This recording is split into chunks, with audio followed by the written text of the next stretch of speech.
खामगाव शहरातील railway gate परिसरात एका इसमानं घरगुती वादातून स्वतःच्या पत्नीची सब्बलनं डोक्यात वार करून निर्घृणपणे हत्या केली। या घटनेनं संपूर्ण परिसरात खळबळ उडाली असून पोलिसांनी आरोपी पतीला बेड्या ठोकल्या। खामगाव शहरातील रेल्वे गेट परिसरातील झोपडपट्टीत ही घटना घडली। प्रकाश सोळंके असं आरोपीचं नाव असून त्यानं आपली पत्नी सविता सोळंकेची गुरुवारी मध्यरात्रीच्या सुमारास हत्या केली। मिळालेल्या माहितीनुसार गुरुवारी मध्यरात्री 11:30च्या सुमारास त्यांच्यात जोरदार वाद झाला। हा वाद इतका विकोपाला गेला। रागाच्या भरात प्रकाशनं घरातील लोखंडी सब्बल उचलली आणि सविताच्या डोक्यावर सपासप वार केले। या हल्ल्यात सविताचा चेहरा आणि डोकं पूर्णतः छिन्न विछिन्न झालं।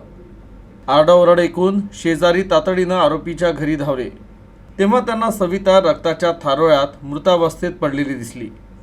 घटनेची माहिती मिळताच खामगाव पोलीस तातडीनं घटनास्थळी दाखल झाले। त्यांनी पंचनामा करून मृतदेह उत्तरीय तपासणीसाठी पाठवला। तर या थरारक घटनेनं परिसरात दहशतीचं वातावरण निर्माण झालं आहे।